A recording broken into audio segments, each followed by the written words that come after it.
মাখিয়ে নেব হাত দিয়ে ভালো করে। মূলাগুলোর সাথে মাছ মশলা একসাথে মাখিয়ে নিচ্ছি।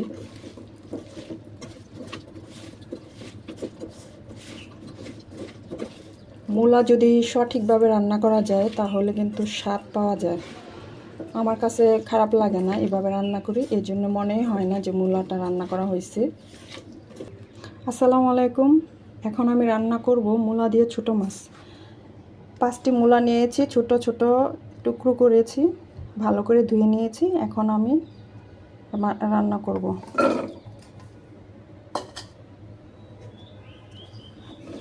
মূলা দিয়েছি, এখন ছোট মাছ দিয়ে দিব। মূলাটা এইভাবে রান্না করলে গন্ধ থাকবে না, অনেকে আছে গন্ধর কারণে মূলা খেতে চায় না। আজকে আমি এভাবে রান্না করব, এটা দেখে আপনাদের বারবার খেতে ইচ্ছে করবে। একবার দেখলেই বারবার রান্না করতে ইচ্ছে করবে, সেই গন্ধটা থাকবে না, অনেক মজা লাগবে। এর জন্য আজকে আমি আপনাদের এভাবে মূলাটা রান্না করে দেখাবো। মাছ দিয়ে দিলাম, ছোট মাছ, পাঁচমিশালি মাছ। মূলা দিয়েছি, এখন আমি পেঁয়াজ কুচি দিব। কাঁচামরিচ ফালি দিয়েছি 4-5টি। যেহেতু আগে কাঁচামরিচ দিয়েছি, আমার মরিচটা একটু ঝাল, এই জন্য আমি পরিমাণে একটু কম দিব, 1/2 চামচ পরিমাণ।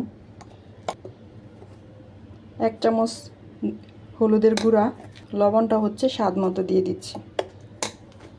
আর 1 চামচ আদা রসুন বাটা, সয়াবিন তেল।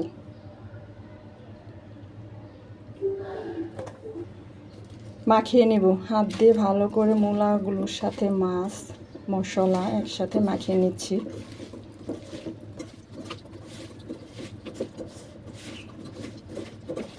মূলা যদি সঠিকভাবে রান্না করা যায় তাহলে কিন্তু স্বাদ পাওয়া যায়। আমার কাছে খারাপ লাগে না এভাবে রান্না করি, এই জন্য মনেই হয় না যে মূলাটা রান্না করা হয়েছে। মাখানো হয়ে গেছে সব কিছু একসাথে ভালো করে। এবার আমি 1 কাপ পানি দিয়ে দিব।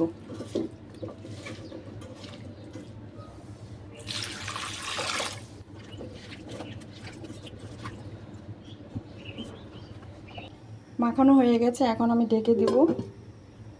আর চুলা জ্বালিয়ে দিচ্ছি, চুলাটা মিডিয়াম আঁচে রাখবো। এখন আমি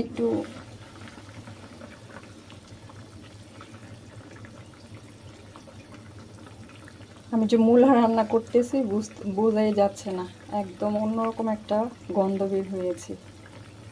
মূলার যে একটা বাজে গন্ধ থাকে সেটা নাই আর।